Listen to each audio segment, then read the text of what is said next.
and welcome to yet another edition of Newark Schools Now. And this is the final show of the 2012-2013 school year. I'm Sarah Rosenau. And I'm Miranda Simmons. As the school year winds down, there has been lots of busy activities, and we're going to take you out to a few of them. Recently, Newark High School hosted a very unique and historical event. Judge Craig Baldwin was sworn in as an Ohio 5th District Court of Appeals judge. Blair Castle shares with us the events of that day. On Friday, April 26, Judge Craig Baldwin was sworn in at Newark High School's own auditorium. I'm very humbled and very proud. It's nice to represent this community. I'm proud to be from Newark, proud to be from Licking County, and I feel very fortunate to be able to represent our communities in this job and bring a Licking County person to that. Who helped make this event possible. He took his oath of office as a judge for Ohio's 5th District Court of Appeals. Students gathered into the auditorium to watch and celebrate one of Newark's alumni and his accomplishments. We chose Newark High School because I'm a graduate in 1982, and Judge Frost was my mentor as a judge and a lawyer, and he has a judgeship in Columbus in the federal district, and so we thought it would be nice that two Newark High grads could swear each other in. He could swear me in, Newark High grad swearing Newark High grad in front of the school and celebrate some of Newark's success. Graduating in 1982, he attended Ohio University and Capital University. He became an attorney in 1992. On March 1st, he was appointed to the 5th District Court of Appeals. This appointment made Baldwin the first Licking County judge since the 1930s. Everybody has dreams, and education's the key. And so for us today, it was an opportunity to showcase for our students in our community a lot of good people who are graduates of Newark that have chased their dreams and have become valuable members of our society. And so that was neat. We're really, really proud of Craig today for his accomplishments and all of those people sitting on stage, all the people that came from Newark High School, and certainly just overwhelmed with the graciousness of Newark High School and the superintendent and his staff and what they did to make this day happen. The difference is before I was a judge in Common Pleas Court, which is a trial court, and now I'm in a court of appeals. So anybody that is unhappy with what happens in a trial court appeals to the court I'm in now. So I review appeals from the Court of Common Pleas, my former court. U.S. Southern District Court Judge Greg Frost swore Baldwin in. Many other graduates of Newark High School spoke during the ceremony. That's what today was about, recognizing a former graduate who's went on and chased his dreams. And I think people will benefit from this by it helps to educate kids on different types of jobs and different things that they might want to do, and just help inspire them to do things that they might not think they would do. As we celebrate our alumni, we also encourage success from our students today. For Newark Schools Now, I'm Blair Castle. What a special day for the Newark community and our school. Another great end-of-the-year event was the Newark High School's foreign language trip to Europe. Unfortunately, Courtney Yost did not get to go on the trip, but she did get to talk to a few who did. I'm here at Newark High School, where all the hype from the foreign language trip is still dying down. Taking a foreign language at Newark High School truly has ways of paying off. The students were offered an exciting experience to travel to both France and Spain this year. 30 people went on this year's trip and had to learn to adjust to the culture. Well, Spain was really hard because I haven't taken Spanish since freshman and 8th grade year, so that was a little hard. I had to have Bree and Reed teach me everything, but it was okay. And then in Paris, obviously I fit in, and I spoke the language really well, and it was just really easy to adjust to. I felt like I fit in really good. So. Newark High School has been hosting these trips for many years. The trips don't come free, though. The students have opportunities of raising money through fundraisers provided by the school, including candy bar sales. They did a variety of things. They definitely, above all, sold candy bars. They sell Anthony Thomas candy bars, and they've been doing that since I was in school. But it's a really good way. Everyone loves chocolate. But also some other things. They sold, I believe, some candles and did some other fundraisers like that. The trip provided a great sightseeing experience for everyone attending. They witnessed flamenco dancers, visited art museums, ate dinner in the Eiffel Tower, as well as attending a light show there. We went to Segovia, which was my favorite, Madrid, Toledo, and then that was in Spain. And then in France, we went to Paris. That's it.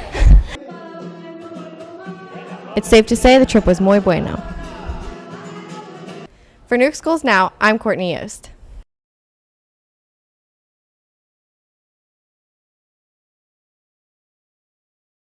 Sounds like they had a very fun time, don't you think, Sarah? Oui. I see what you did there. This next story doesn't take place in Europe, but it does celebrate a famous European. Each year, the Newark High School Cup and Chaucer Club celebrates the birthday of William Shakespeare. Here's James Leon Moore with a look at this year's Shakespeare Week.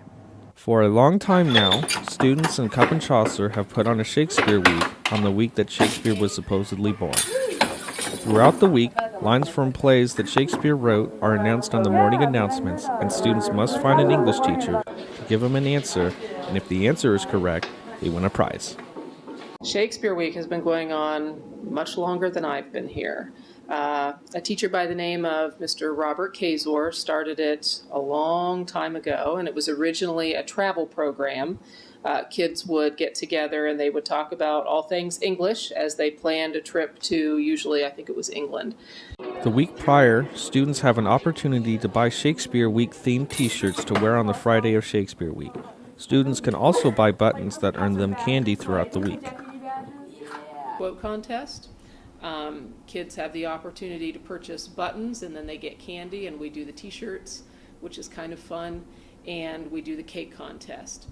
In the past, we tried to do a costume contest, and we maybe had 10 kids that participated. And we've also tried to do some poster contests, and there again, we had maybe 1 or 2 entrants.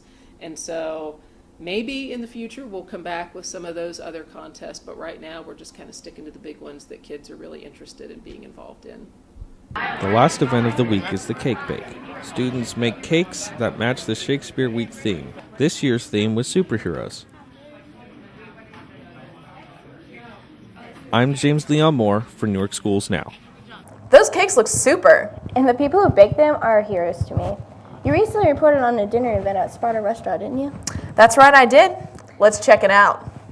Recently at the Sparta downtown, CTAG hosted a dinner for students and parents that are involved in the program. Back in 2010, Governor Strickland had an education initiative called Closing the Achievement Gap. And if a school district's graduation rate was below 80%, they were required to hire a linkage coordinator, which is my position. And in that position, you attempt to engage students who are at risk of not graduating and get them connected with community services. Many programs that the students are involved in had speakers come and talk to the parents about what they would do to help everyone involved and how they help out the community. Whether it be an after-school program, a tutoring program, a restaurant, if they have a positive connection, their chances of graduating increase. State Farm has been a major contributor to CTAG. They've donated $10,000 to help the students involved to get back on track. Last year I was involved in this, but we didn't do anything like this. For Newark Schools Now, I'm Sarah Rosnall. Students an opportunity. Looks like a great program. Keep up the good work. The NHS Choir Boosters recently hosted an indoor garage sale at the high school. Here's senior choir member Rachel Williams with all the details. On Saturday, April 20th, the Newark Choir Boosters worked together to hold an indoor yard sale in the high school commons to try and raise money for the choir. Basically, we assign different duties and activities to each different person, so we kind of all conglomerate together as a whole. Most of the donations actually came from the students here at Newark High, as well as teachers and staff, and there were some outside parents, grandparents that wanted to donate just for the fundraiser. The sale was a success. They raised around $300 total. This year is kind of unique what we used this fundraiser for. The week after the fundraiser was the day that the kids actually went to the State Ohio Music Education competition in Massillon. So prior to them actually leaving, what we did is we provided dinner for them. So the money and the funding all went toward the dinner. Although this was the first year of the sale and they did not have any sponsors, they plan to hold the sale again in the future and hope to have organizations that will help sponsor the event. We just want to thank everyone who actually donated, everyone who came out, and especially to the volunteers who came and helped us. The choir students was a godsend to all of us because everybody pitched in and helped us sort everything, price everything. So thank you to everyone who actually was involved. For Newark Schools Now, I'm Rachel Williams. Thank you, Rachel. Finally, the Athletic Booster Club hosted a breakfast for the senior athletes. I got to attend the event. Here's a look at it. On Thursday, May 16th, senior athletes gathered at Newark High School in the Commons to have some breakfast with friends and family and staff, but also be recognized for their accomplishments throughout the years of high school.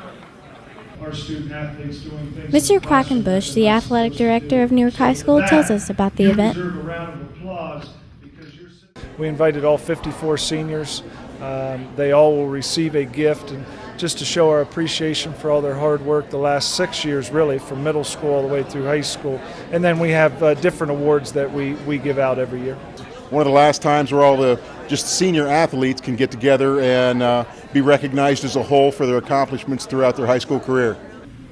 The awards handed to the seniors give them a boost of confidence for all their hard work and achievements through the years, and asked Ann Tomlinson and Sarah Rosenall how they felt about the whole event. I'm shocked. I didn't really think I would, get anything, but it's nice. It's a good surprise. It was really fun. I enjoyed getting breakfast for free, which was kind of cool.